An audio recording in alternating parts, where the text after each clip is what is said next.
Hi, I'm Maggie Pishneshin, and today we're going to look at how colour appears to be affected by distance and how we perceive colour. These flowers here in front of me are vivid, bright, heavily saturated, very in-your-face colour. The middle distance is less intensely coloured.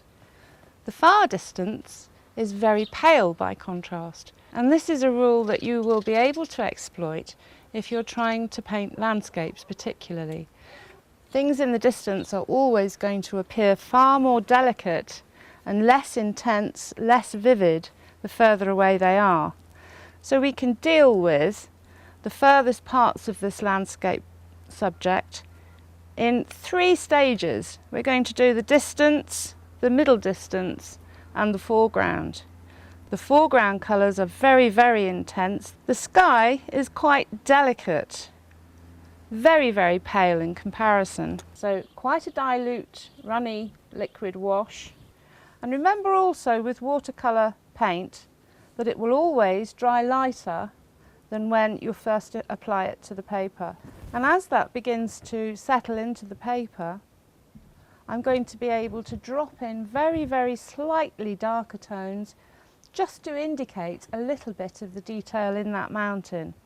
Because it's a long way away, don't go into a lot of detail or you're going to destroy the illusion of depth and distance. Quite often in watercolour, coloured mixes are far more luminous and beautiful if you let them happen on the damp paper rather than mixing the colours in the palette. Remember, you can change your brush strokes, change your grip to get different kinds of mark as you go along. Remember, with watercolour you start with your lightest tone and you build up. If you were going to take a long time over painting a landscape such as this, then obviously you would proceed in a rather different way.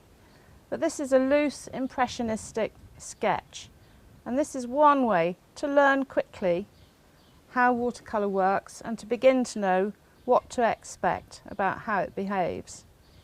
So remember that the further away the object is, then the less intensely coloured it's going to be. Reserve your heavily saturated colour for elements that are in your foreground, and you'll help to preserve this idea of depth and distance in your work.